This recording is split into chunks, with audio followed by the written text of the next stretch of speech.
1987년 부산 북구 이곳에는 3,000명이 넘는 사람들이 갇혀 있었습니다. 겉으로는 불황인을 선도하고 자활을 돕는다는 복지시설을 표방했지만 그 안은 인간의 지옥이었습니다. 매일같이 쏟아지는 구타, 강제노역, 성폭력 그리고 의문사까지 대한민국 인권 역사상 가장 잔혹한 비극으로 꼽히는 형제복지원 사건입니다. 오늘 영상에서는 국가가 외면하고 방치했던 그 끔찍했던 12년의 기록을 들여다봅니다. 형제복지원은 1960년대 설립되어 80년대 들어 정점에 달합니다.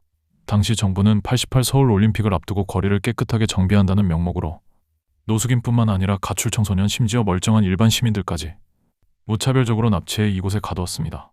국가가 앞장서서 불황인 단속이라는 이름으로 국민의 인권을 강제로 박탈한 것이죠. 수용된 이들은 강제로 노역에 동원되었고 조금이라도 거부하면 무자비한 매질이 돌아왔습니다. 복지원 내부의 생활은 말 그대로 참혹했습니다.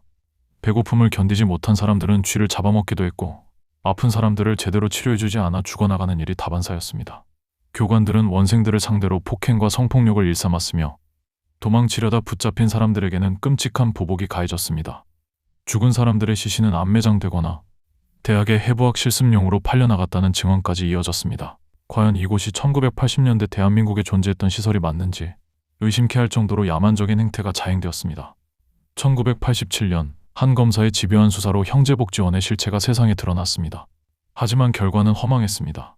당시 정권의 외압과 방해로 인해 형제복지원 원장은 살인 혐의는 벗고 횡령 등 가벼운 혐의로만 짧은 형량을 받았습니다.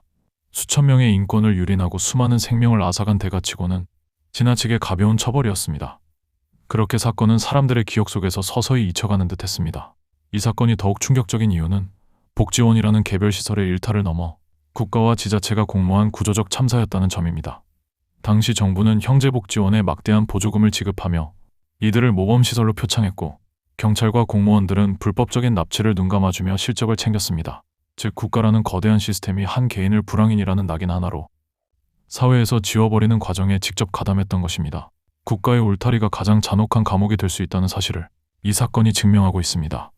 2020년 국가의 조직적인 인권 침해 사실이 공식 확인되었지만 이것으로 모든 것이 끝난 것은 아닙니다.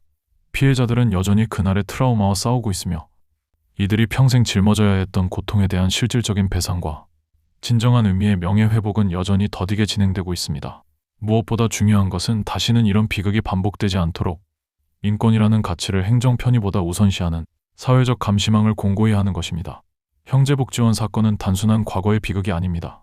국가의 통제 아래서 인권이 얼마나 쉽게 무너질 수 있는지를 보여주는 뼈아픈 교훈입니다. 우리가 이 사건을 기억해야 하는 이유는 비극의 반복을 막고 진정한 민주주의를 지키기 위해서입니다. 오늘 영상이 여러분께 무거운 울림이 되었길 바랍니다. 시청해주셔서 감사합니다.